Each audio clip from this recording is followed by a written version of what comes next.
Hello दोस्तों, स्वागत है आपका हमारे चैनल पर। आपका दोस्त आवारा स्टोरी टेलर आज फिर हाजिर है आपके लिए एक और रोचक और शिक्षाप्रद कहानी लेकर। कहानी मुंशी प्रेमचंद द्वारा लिखी गई है और कहानी का शीर्षक है त्यागी का प्रेम। तो कहानी कुछ इस प्रकार है। लाला गोपीनाथ को युवावस्था में ही दर्शन से प्रेम हो गया था। अभी वह इंटरमीडिएट क्लास में थे कि मिल और बर्कले के वैज्ञानिक विचार उनको कंठस्थ हो गए थे। उन्हें किसी प्रकार के विनोद प्रमोद से रुचि न थी। यहां तक कि कॉलेज के क्रिकेट मैचों में भी उनको उत्साह न होता था। हास परिहास से कोसों भागते और उनसे प्रेम की चर्चा करना तो मानो बच्चे को जूझू से डराना था। प्रातःकाल घर से निकल जाते और शहर से बाहर किसी सघन वृक्ष की छांह में बैठकर दर्शन का अध्ययन करने में निरत हो जाते। काव्य अलंकार उपन्यास सभी को त्याज्य समझते थे। शायद ही अपने जीवन में उन्होंने कोई किस्से कहानी की किताब पढ़ी हो। इसे केवल समय का दुरुपयोग ही नहीं वरन मन और बुद्धि विकास के लिए घातक ख्याल करते थे। इसके साथ ही वह उत्साहहीन न थे। सेवा समितियों में बड़े उत्साह से भाग लेते। स्वदेशवासियों की सेवा के किसी अवसर को हाथ से न जाने देते। बहुधा मोहल्ले के छोटे छोटे दुकानदारों की दुकान पर जा बैठते और उनके घाटे टोटे मंदे तेजे की राम कहानी सुनते। शनैः शनैः कॉलेज से उन्हें घृणा हो गई। उन्हें अब अगर किसी विषय से प्रेम था तो वह दर्शन था। कॉलेज की बहुविषयक शिक्षा उनके दर्शनानुराग में बाधक होती। अतएव उन्होंने कॉलेज छोड़ दिया और एकाग्रचित्त होकर विज्ञानोपार्जन करने लगे। किंतु दर्शनानुराग के साथ ही साथ उनका देशानुराग भी बढ़ता गया और कॉलेज छोड़ने के थोड़े ही दिनों पश्चात वह अनिवार्यतः जाति सेवकों के दल में सम्मिलित हो गए। दर्शन में भ्रम था, अविश्वास था, अंधकार था। जाति सेवा में सम्मान था, यश था और दोनों की सदिच्छाएं थीं। उनका वह सदनुराग जो बरसों से वैज्ञानिक वादों के नीचे दबा हुआ था, वायु के प्रचंड वेग के साथ निकल पड़ा। नगर के सार्वजनिक क्षेत्र में कूद पड़े। देखा तो मैदान खाली था। जिधर आंख उठाते सन्नाटा दिखाई देता। ध्वजाधारियों की कमी न थी, पर सच्चे हृदय कहीं नजर न आते थे। चारों ओर से उनकी खींच होने लगी। किसी संस्था के मंत्री बने, किसी के प्रधान, किसी के कुछ, किसी के कुछ। इसके आवेश में दर्शनानुराग भी विदा हुआ। पिंजरे में गाने वाली चिड़िया विस्तृत पर्वतराशियों में आकर अपना राग भूल गई। अब भी वह समय निकालकर दर्शन ग्रंथों के पन्ने उलट पलट लिया करते थे, पर विचार और अनुशीलन का अवकाश कहां। नित्य मन में यह संग्राम होता रहता कि किधर जाऊं, उधर या इधर। विज्ञान अपनी ओर खींचता, देश अपनी ओर खींचता। एक दिन वह इसी उलझन में नदी के तट पर बैठे हुए थे। जलधारा तट के दृश्यों और वायु के प्रतिकूल झोंकों की परवाह न करते हुए बड़े वेग के साथ अपने लक्ष्य की ओर बढ़ी चली जाती थी। पर लाला गोपीनाथ का ध्यान इस तरफ न था। वह अपने स्मृति भंडार से किसी ऐसे तत्वज्ञानी पुरुष को खोज निकालना चाहते थे जिसने जाति सेवा के साथ विज्ञान सागर में गोते लगाए हों। सहसा उनके कॉलेज के एक अध्यापक पंडित अमरनाथ अग्निहोत्री आकर समीप बैठ गए और बोले, कहिए लाला गोपीनाथ, क्या खबरें हैं? गोपीनाथ ने अन्यमनस्क होकर उत्तर दिया, कोई नई बात तो नहीं हुई। पृथ्वी अपनी गति से चली जा रही है। अमरनाथ, म्युनिसिपल वार्ड नंबर 21 की जगह खाली है। उसके लिए किसे चुनना निश्चित किया है? गोपी, देखिए कौन होता है। आप भी खड़े हुए हैं अमर अजी, मुझे तो लोगों ने जबरदस्ती घसीट लिया। नहीं तो मुझे इतनी फुर्सत कहां। गोपी, मेरा भी यही विचार है। अध्यापकों का क्रियात्मक राजनीति में फंसना बहुत अच्छी बात नहीं। अमरनाथ इस व्यंग्य से बहुत लज्जित हुए। एक क्षण के बाद प्रतिकार के भाव से बोले, तुम आजकल दर्शन का अभ्यास करते हो या नहीं? गोपी, बहुत कम।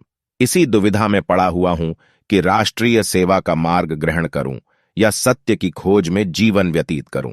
अमर राष्ट्रीय संस्थानों में सम्मिलित होने का समय अभी तुम्हारे लिए नहीं आया। अभी तुम्हारी उम्र ही क्या है। जब तक विचारों में गांभीर्य और सिद्धांतों पर दृढ़ विश्वास न हो जाए, उस समय तक केवल क्षणिक आवेशों के वशवर्ती होकर किसी काम में कूद पड़ना अच्छी बात नहीं।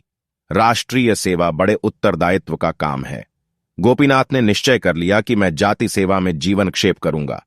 अमरनाथ ने भी यही फैसला किया कि मैं म्युनिसिपैलिटी में अवश्य जाऊंगा। दोनों का परस्पर विरोध उन्हें कर्म क्षेत्र की ओर खींच ले गया। गोपीनाथ की साख पहले ही से जम गई थी। घर के धनी थे। शक्कर और सोने चांदी की दलाली होती थी। व्यापारियों में उनके पिता का बड़ा मान था। गोपीनाथ के दो बड़े भाई थे, वह भी दलाली करते थे। परस्पर मेल था, धन था, संतानें थीं। अगर न थी तो शिक्षा और शिक्षित समुदाय में गणना। वह बात गोपीनाथ की बदौलत प्राप्त हो गई। इसलिए उनकी स्वच्छंदता पर किसी ने आपत्ति नहीं की, किसी ने उन्हें धनोपार्जन के लिए मजबूर नहीं किया। अतएव गोपीनाथ निश्चिंत और निर्द्वंद्व होकर राष्ट्र सेवा में कहीं किसी अनाथालय के लिए चंदे जमा करते, कहीं किसी कन्या पाठशाला के लिए भिक्षा मांगते फिरते। नगर की कांग्रेस कमेटी ने उन्हें अपना मंत्री नियुक्त किया। उस समय तक कांग्रेस ने कर्म क्षेत्र में पदार्पण नहीं किया था। उनकी कार्यशीलता ने इस जीर्ण संस्था का मानो पुनरुद्धार कर दिया। वह प्रातः से संध्या और बहुधा पहर रात तक इन्हीं कामों में लिप्त रहते थे। चंदे का रजिस्टर हाथ में लिए उन्हें नित्य प्रति सांझ सवेरे अमीरों और रईसों के द्वार पर खड़े देखना एक साधारण दृश्य था।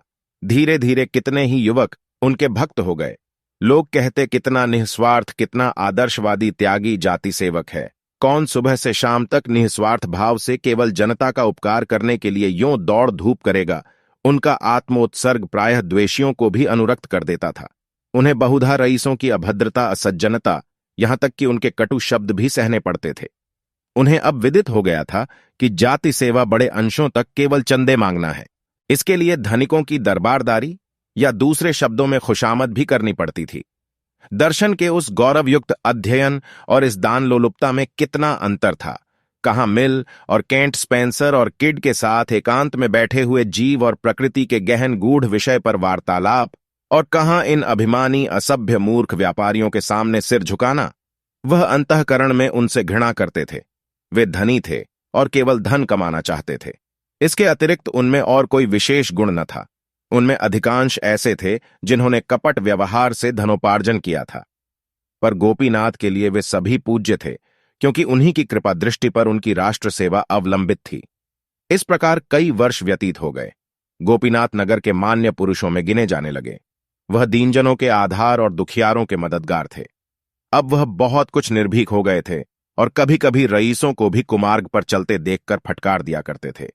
उनकी तीव्र आलोचना भी अब चंदे जमा करने में उनकी सहायक हो जाती थी। अभी तक उनका विवाह न हुआ था। वह पहले ही से ब्रह्मचर्य व्रत धारण कर चुके थे।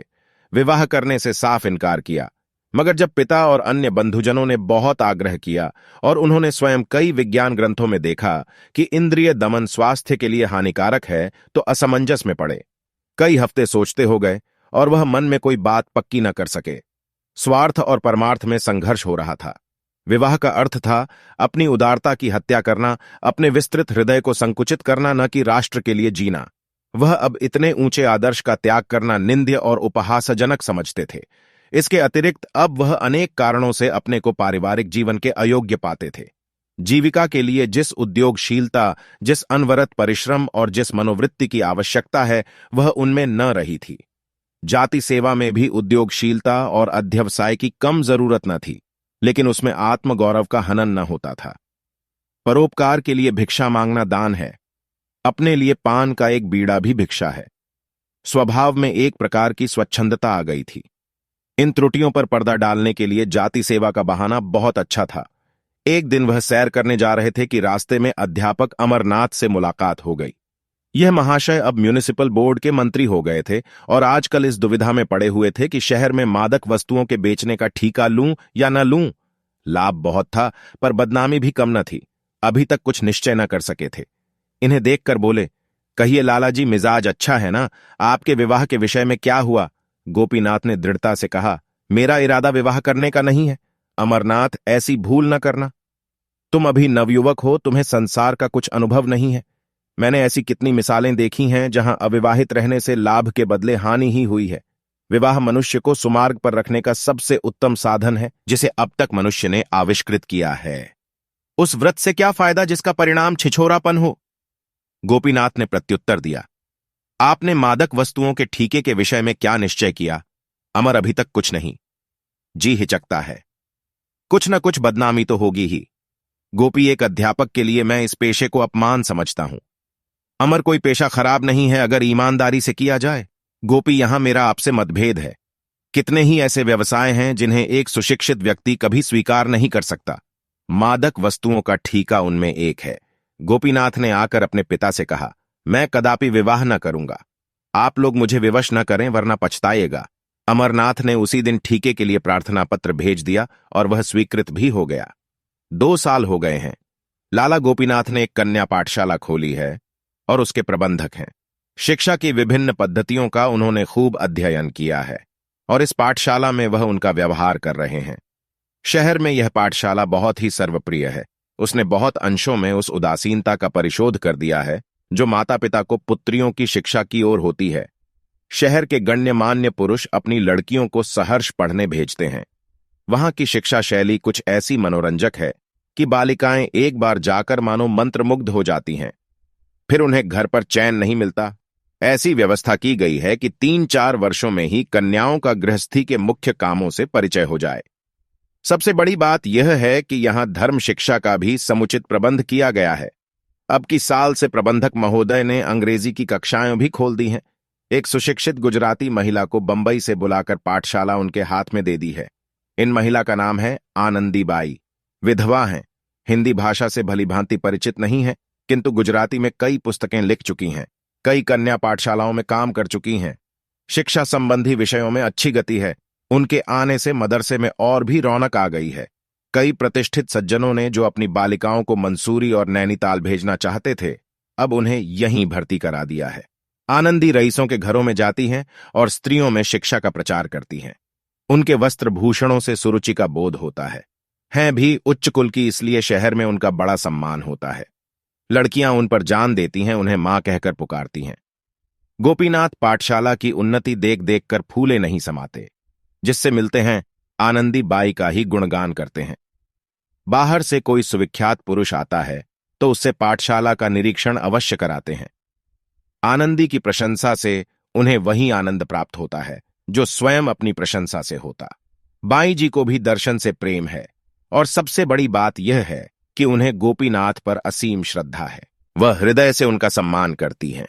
उनके त्याग और निष्काम जाति भक्ति ने उन्हें वशीभूत कर लिया है। वह मुंह पर उनकी बड़ाई नहीं करती, पर रईसों के घरों में बड़े प्रेम से उनका यशोगान करती हैं। ऐसे सच्चे सेवक आजकल कहाँ लोग कीर्ति पर जान देते हैं। जो थोड़ी बहुत सेवा करते हैं दिखावे के लिए, सच्ची लगन किसी में नहीं। मैं लाला जी को पुरुष नहीं देवता समझती हूं। कितना सरल संतोषमय जीवन है, न कोई व्यसन न विलास। भोर से सायंकाल तक दौड़ते रहते हैं, न खाने का कोई समय न सोने का समय। उस पर कोई ऐसा नहीं जो उनके आराम का ध्यान रखे। बेचारे घर गए, जो कुछ किसी ने सामने रख दिया चुपके से खा लिया, फिर छड़ी उठाई और किसी तरफ चल दिए। दूसरी औरत कदापि अपनी पत्नी की भांति सेवा सत्कार नहीं कर सकती। दशहरे के दिन थे। कन्या पाठशाला में उत्सव मनाने की तैयारियां हो रही थीं। एक नाटक खेलने का निश्चय किया गया था। भवन खूब सजाया गया था। शहर के रईसों को निमंत्रण दिए गए थे। यह कहना कठिन है कि किसका उत्साह बढ़ा हुआ था, बाई जी का या लाला गोपीनाथ का। गोपीनाथ सामग्रियां एकत्र कर रहे थे। उन्हें अच्छे ढंग से सजाने का भार आनंदी ने लिया था। नाटक भी इन्हीं ने रचा था। नित्य प्रति उसका अभ्यास कराती थीं और स्वयं एक पाठ ले रखा था। विजयादशमी आ गई। दोपहर तक गोपीनाथ फर्श और कुर्सियों का इंतजाम करते रहे। जब 1 बज गया और अब भी वह वहां से न टले तो आनंदी ने कहा, लाला जी आपको भोजन करने को देर हो रही है। अब सब काम हो गया है, जो कुछ बच रहा है मुझ पर छोड़ दीजिए। गोपीनाथ ने कहा, खा लूंगा। मैं ठीक समय पर भोजन करने का पाबंद नहीं हूं। फिर घर तक कौन जाए, घंटों लग जाएंगे। भोजन के उपरांत आराम करने का जी चाहेगा, शाम हो जाएगी। आनंदी भोजन तो मेरे यहां तैयार है, ब्राह्मणी ने बनाया है, चलकर खा लीजिए और यहीं जरा देर आराम भी कर लीजिए। गोपीनाथ यहां क्या खा लूं, एक वक्त न खाऊंगा तो ऐसी कौन सी हानि हो जाएगी।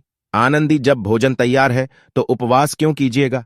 गोपीनाथ आप जाएं, आपको अवश्य देर हो रही है। मैं काम में ऐसा भूला कि आपकी सुध ही न रही। आनंदी मैं भी 1 जून उपवास कर लूंगी तो क्या हानि होगी। गोपीनाथ नहीं नहीं, इसकी क्या जरूरत है।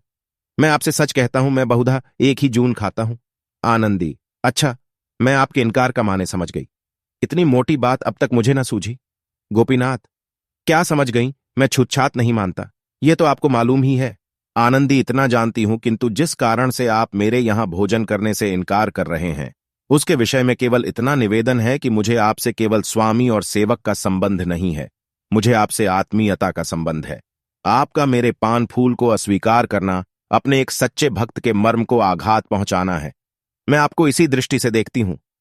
गोपीनाथ को अब कोई आपत्ति न हो सकी। जाकर भोजन कर लिया। वह जब तक आसन पर बैठे रहे, आनंदी बैठी पंखा झलती रही। इस घटना की लाला गोपीनाथ के मित्रों ने यूं आलोचना की, महाशय जी अब तो वहीं वहीं पर खूब जोर देकर भोजन भी करते हैं। शनैः शनैः पर्दा हटने लगा। लाला गोपीनाथ को अब परवशता ने साहित्य सेवी बना दिया था। घर से उन्हें आवश्यक सहायता मिल जाती थी, किंतु पत्रों और पत्रिकाओं तथा अन्य अनेक कामों के लिए उन्हें घर वालों से कुछ मांगते हुए बहुत संकोच होता था। उनका आत्मसम्मान जरा जरा सी बातों के लिए भाइयों के सामने हाथ फैलाना अनुचित समझता था। वह अपनी जरूरतें आप पूरी करना चाहते थे। घर पर भाइयों के लड़के इतना कोलाहल मचाते कि उनका जी कुछ लिखने में न लगता, इसलिए जब उनकी कुछ लिखने की इच्छा होती तो बेखटके पाठशाला में चले जाते। आनंदीबाई वहीं रहती थीं। वहां न कोई शोर था न गुल। एकांत में काम करने में जी लगता। भोजन का समय आ जाता तो वहीं भोजन भी कर लेते। कुछ दिनों के बाद उन्हें बैठकर लिखने में कुछ असुविधा होने लगी। आंखें कमजोर हो गई थीं, तो आनंदी ने लिखने का भार अपने सिर ले लिया। लाला साहब बोलते थे, आनंदी लिखती थीं। गोपीनाथ की प्रेरणा से उन्होंने हिंदी सीखी थी और थोड़े ही दिनों में इतनी अभ्यस्त हो गई थीं कि लिखने में जरा भी हिचक न होती। लिखते समय कभी कभी उन्हें ऐसे शब्द और मुहावरे सूझ जाते कि गोपीनाथ फड़क फड़क उठते उनके लेख में जान सी पड़ जाती। वह कहते, यदि तुम स्वयं कुछ लिखो तो मुझसे बहुत अच्छा लिखोगी। मैं तो बेगारी करता हूं, तुम्हें परमात्मा की ओर से यह शक्ति करता हुई है। नगर के लाल बुझक्कड़ों में इस सहकारिता पर टीका टिप्पणियां होने लगी, पर विद्वज्जन अपनी आत्मा की शुचिता के सामने ईर्ष्या के व्यंग्य की कब परवाह करते हैं। आनंदी कहती, यह तो संसार है जिसके मन में आए कहे, पर मैं उस पुरुष का निरादर नहीं कर सकती जिस पर मेरी श्रद्धा है। पर गोपीनाथ इतने निर्भीक न थे। उनकी सुकीर्ति का आधार लोकमत था। वह उसकी भर्त्सना न कर सकते थे, इसलिए वह दिन के बदले रात को रचना करने लगे। पाठशाला में इस समय कोई देखने वाला न होता था। रात की नीरवता में खूब जी लगता। आराम कुर्सी पर लेट जाते। आनंदी मेज के सामने कलम हाथ में लिए उनकी ओर देखा करती। जो कुछ उनके मुख से निकलता तुरंत लिख लेती। उनकी आंखों से विनय और शील, श्रद्धा और प्रेम की किरण सी निकलती हुई जान पड़ती। गोपीनाथ जब किसी भाव को मन में व्यक्त करने के बाद आनंदी की ओर ताकते कि वह लिखने के लिए तैयार हैं या नहीं, तो दोनों व्यक्तियों की निगाहें मिलतीं और आप ही झुक जातीं। गोपीनाथ को इस तरह काम करने की ऐसी आदत पड़ती जाती थी कि जब किसी कार्यवश यहां आने का अवसर न मिलता तो वह विकल हो जाते थे। आनंदी से मिलने के पहले गोपीनाथ को स्त्रियों का कुछ जो ज्ञान था वह केवल पुस्तकों पर अवलंबित था। स्त्रियों के विषय में प्राचीन और अर्वाचीन, प्राच्य और पाश्चात्य सभी विद्वानों का एक ही मत था। यह मायावी आत्मिक उन्नति की बाधक, परमार्थ की विरोधिनी वृत्तियों को कुमार्ग की ओर ले जाने वाली, हृदय को संकीर्ण बनाने वाली होती है। इन्हीं कारणों से उन्होंने इस मायावी जाति से अलग रहना ही श्रेयस्कर समझा था, किंतु अब अनुभव बतला रहा था कि स्त्रियां सन्मार्ग की ओर भी ले जा सकती हैं, उनमें सद्गुण भी हो सकते हैं। वे कर्तव्य और सेवा के भावों को जागृत भी कर सकती हैं। तब उनके मन में प्रश्न उठता कि यदि आनंदी से मेरा विवाह होता तो मुझे क्या आपत्ति हो सकती थी। उसके साथ तो मेरा जीवन बड़े आनंद से कट जाता। एक दिन वह आनंदी के यहां गए तो सिर में दर्द हो रहा था। कुछ लिखने की इच्छा न हुई। आनंदी को इसका कारण मालूम हुआ तो उसने उनके सिर में धीरे धीरे तेल मलना शुरू किया।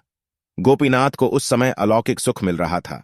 मन में प्रेम की तरंगें उठ रही थीं। नेत्र, मुख, वाणी सभी प्रेम में पगे जाते थे। उसी दिन से उन्होंने आनंदी के यहां आना छोड़ दिया। 1 सप्ताह बीत गया और न आए। आनंदी ने लिखा, आपसे पाठशाला संबंधी कई विषयों में राय लेनी है, अवश्य आइए। तब भी न गए। उसने फिर लिखा, मालूम होता है आप मुझसे नाराज हैं।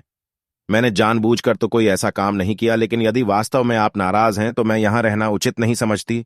अगर आप अब भी न आएंगे तो मैं द्वितीय अध्यापिका को चार्ज देकर चली जाऊंगी। गोपीनाथ पर इस धमकी का भी कुछ असर न हुआ। अब भी न गए। अंत में 2 महीने तक खींचे रहने के बाद उन्हें झांत हुआ कि आनंदी बीमार है और 2 दिन से पाठशाला नहीं आ सकी। तब वह किसी तर्क या युक्ति से अपने को न रोक सके। पाठशाला में आए और कुछ झिझकते सकुचाते आनंदी के कमरे में कदम रखा। देखा तो चुपचाप पड़ी हुई थी।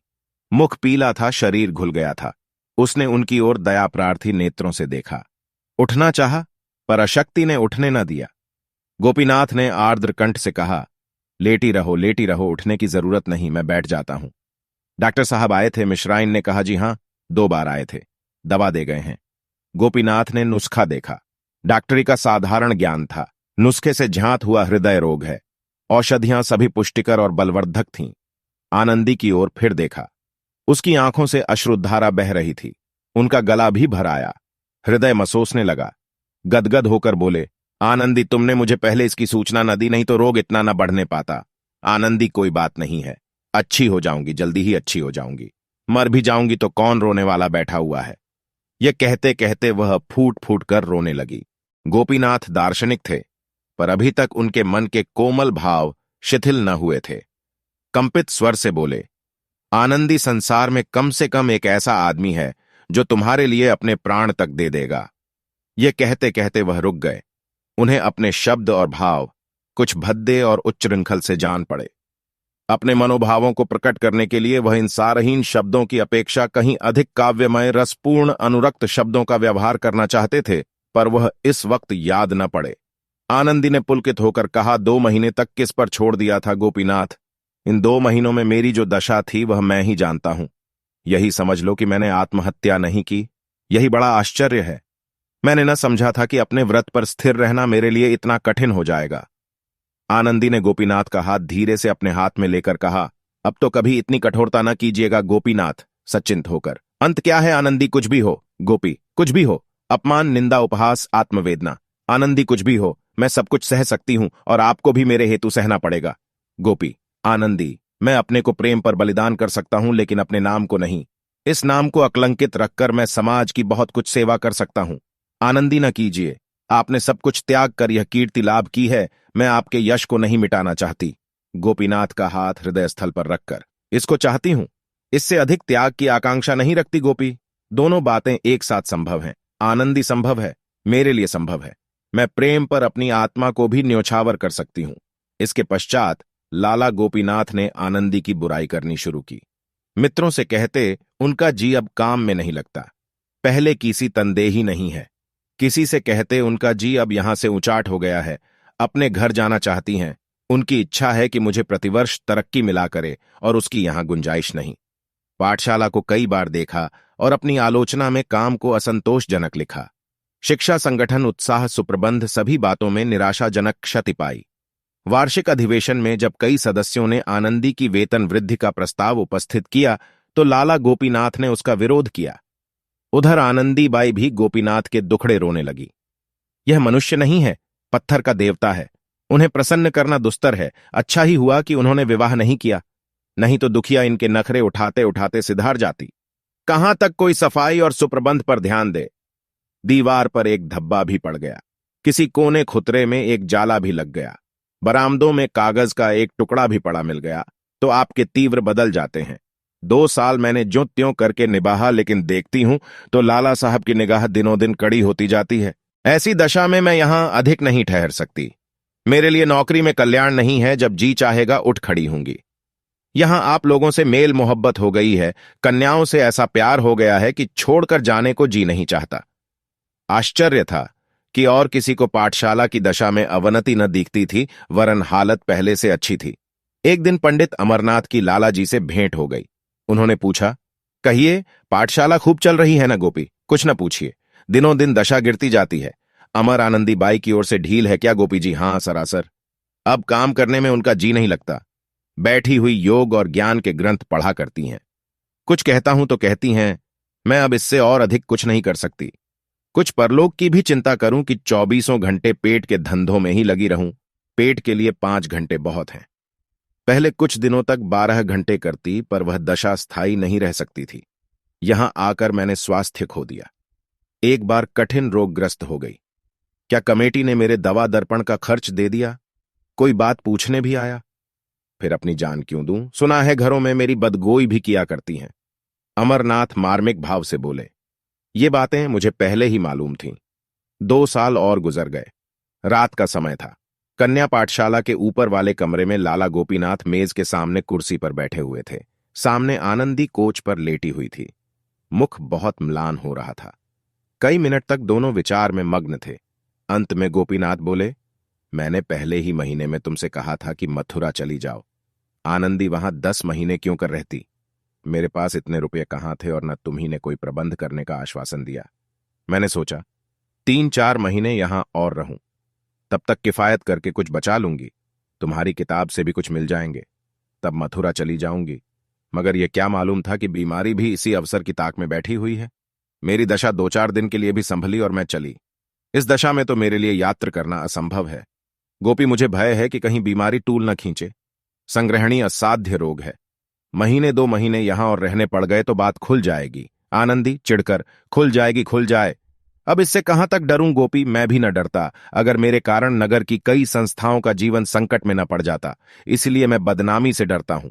समाज के यह बंधन निरे पाखंड हैं। मैं उन्हें संपूर्णतः अन्याय समझता हूं।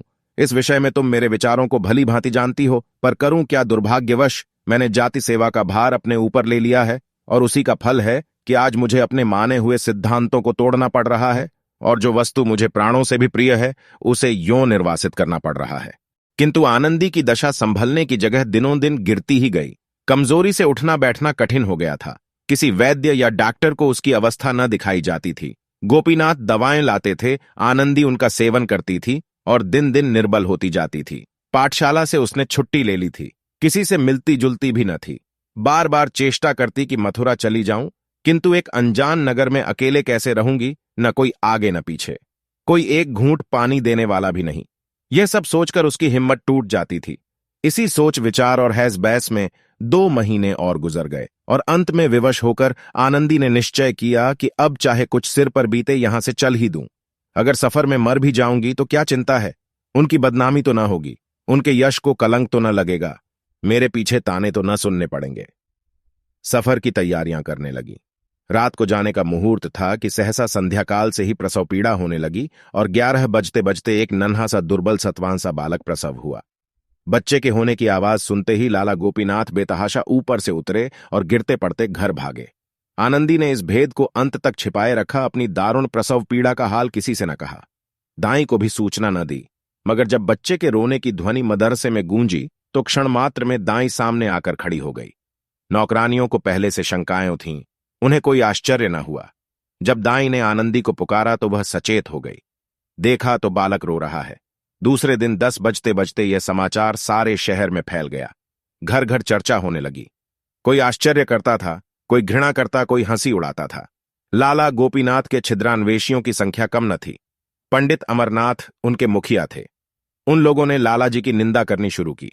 जहां देखिए वहीं 2-4 सज्जन बैठे गोपनीय भाव से इसी घटना की आलोचना करते नजर आते थे। कोई कहता था इस स्त्री के लक्षण पहले ही से विदित हो रहे थे। अधिकांश आदमियों की राय में गोपीनाथ ने यह बुरा किया। यदि ऐसा ही प्रेम ने जोर मारा था तो उन्हें निडर होकर विवाह कर लेना चाहिए था। यह काम गोपीनाथ का है, इसमें किसी को भ्रम न था। केवल कुशल समाचार पूछने के बहाने से लोग उनके घर जाते और 2-4 अन्योक्तियां सुनाकर चले आते थे। इसके विरुद्ध आनंदी पर लोगों को दया आती थी। पर लाला जी के ऐसे भक्त भी थे जो लाला जी के माथे यह कलंक मढ़ना पाप समझते थे। गोपीनाथ ने स्वयं मौन धारण कर लिया था। सबकी भली बुरी बातें सुनते थे पर मुंह न खोलते थे। इतनी हिम्मत न थी कि सबसे मिलना छोड़ दें। प्रश्न था अब क्या हो। आनंदी बाई के विषय में तो जनता ने फैसला कर दिया। बहस यह थी कि गोपीनाथ के साथ क्या व्यवहार किया जाए। कोई कहता था उन्होंने जो कुकर्म किया है उसका फल भोगे, आनंदी बाई को नियमित रूप से घर में रखें। कोई कहता हमें इससे क्या मतलब, आनंदी जाने और वह जाने। दोनों जैसे के तैसे हैं, जैसे उदई वैसे भान, न उनके छोटी न उनके कान। लेकिन इन महाशय को पाठशाला के अंदर अब कदम न रखने देना चाहिए। जनता के फैसले साक्षी नहीं खोजते, अनुमान ही उनके लिए सबसे बड़ी गवाही है। लेकिन पन अमरनाथ और उनकी गोष्ठी के लोग गोपीनाथ को इतने सस्ते न छोड़ना चाहते थे। उन्हें गोपीनाथ से पुराना द्वेष था। ये कल का लौंडा दर्शन की 2-4 पुस्तकें उलट पलट कर राजनीति में कुछ शुद्धबुद्ध करके लीडर बना हुआ बिचरे सुनहरी ऐनक लगाए, रेशमी चादर गले में डाले, यों गर्व से ताके मानो सत्य और प्रेम का पुतला है। ऐसे रंगे सियार की जितनी कलई खोली जाए उतना ही अच्छा। जाति को ऐसे दगाबाज चरित्रहीन दुर्बलात्मा सेवकों से सचेत कर देना चाहिए। पंडित अमरनाथ पाठशाला की अध्यापिकाओं और नौकरों से तहकीकात करते थे। लाला जी कब आते थे, कब जाते थे, कितनी देर रहते थे, यहां क्या किया करते थे। तुम लोग उनकी उपस्थिति में वहां जाने पाते थे या रोक थी। लेकिन यह छोटे छोटे आदमी जिन्हें गोपीनाथ से संतुष्ट रहने का कोई कारण न था, उनकी सख्ती की नौकर लोग बहुत शिकायत किया करते थे। इस दुर्वस्था में उनके ऐबों पर पर्दा डालने लगे। अमरनाथ ने प्रलोभन दिया, डराया, धमकाया, पर किसी ने गोपीनाथ के विरुद्ध साक्षी न दी। उधर लाला गोपीनाथ ने उसी दिन से आनंदी के घर आना जाना छोड़ दिया। 2 हफ्ते तक तो वह अभागिनी किसी तरह कन्या पाठशाला में रही। 15वें दिन प्रबंधक समिति ने उसे मकान खाली कर देने की नोटिस दे दी। महीने भर की मोहल्लत देना भी उचित न समझा। अब वह दुखिया एक तंग मकान में रहती थी। कोई पूछने वाला न था। बच्चा कमजोर, खुद बीमार, कोई आगे न पीछे, न कोई दुहक का संगी न साथी। शिशु को गोद में लिए दिन के दिन बेदाना पानी पड़ी रहती थी। एक बुढ़िया मेहरी मिल गई थी जो बर्तन धोकर चली जाती थी। कभी कभी शिशु को छाती से लगाए रात की रात रह जाती, पर धन्य है उसके धैर्य और संतोष को। लाला गोपीनाथ से मुंह में शिकायत थी ना दिल में। सोचती इन परिस्थितियों में उन्हें मुझसे परामुख ही रहना चाहिए, इसके अतिरिक्त और उपाय नहीं है। उनके बदनाम होने से नगर की कितनी बड़ी हानि होती। सभी उन पर संदेह करते हैं, पर किसी को यह साहस तो नहीं हो सकता कि उनके विपक्ष में कोई प्रमाण दे सके। यह सोचते हुए उसने स्वामी अभेदानंद की एक पुस्तक उठाई और उसके एक अध्याय का अनुवाद करने लगी। अब उसकी जीविका का एकमात्र यही आधार था। सहसा धीरे से किसी ने द्वार खटखटाया। वह चौंक पड़ी। लाला गोपीनाथ की आवाज मालूम हुई। उसने तुरंत द्वार खोल दिया। गोपीनाथ आकर खड़े हो गए और सोते हुए बालक को प्यार से देखकर बोले, आनंदी, मैं तुम्हें मुंह दिखाने लायक नहीं हूं। मैं अपनी भीरुता और नैतिक दुर्बलता पर अत्यंत लज्जित हूं। यद्यपि मैं जानता हूं कि मेरी बदनामी जो कुछ होनी थी वह हो चुकी। मेरे नाम से चलने वाली संस्थाओं को जो हानि पहुंचनी थी पहुंच चुकी। अब असंभव है कि मैं जनता को अपना मुंह फिर दिखाऊं, और न वह मुझ पर विश्वास ही कर सकती है। इतना जानते हुए भी मुझ में इतना साहस नहीं है कि अपने कुकृत्य का भार सिर ले लूं। मैं पहले सामाजिक शासन की रत्ती भर परवाह न करता, पर अब पग पग पर उसके भय से मेरे प्राण तक कांपने लगते हैं। धिक्कार है मुझ पर कि तुम्हारे ऊपर ऐसी विपत्तियां पड़ी। लोक निंदा, रोग, शोक, निर्धनता सभी का सामना करना पड़ा, और मैं यूं अलग अलग रहा मानो मुझसे कोई प्रयोजन नहीं है। पर मेरा हृदय ही जानता है कि उसको कितनी पीड़ा होती थी। कितनी ही बार आने का निश्चय किया और फिर हिम्मत हार गया। अब मुझे विदित हो गया कि मेरी सारी दार्शनिकता केवल हाथी के दांत थी। मुझ में क्रिया शक्ति नहीं है, लेकिन इसके साथ ही तुमसे अलग रहना मेरे लिए असह्य है।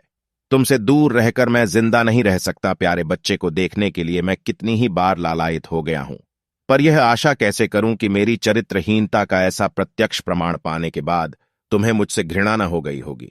आनंदी स्वामी, आपके मन में ऐसी बातों का आना मुझ पर घोर अन्याय है। मैं ऐसी बुद्धिहीन नहीं हूं कि केवल अपने स्वार्थ के लिए आपको कलंकित करूं। मैं आपको अपना इष्टदेव समझती हूं और सदैव समझूंगी। मैं भी अब आपके वियोग दुहक को नहीं सह सकती।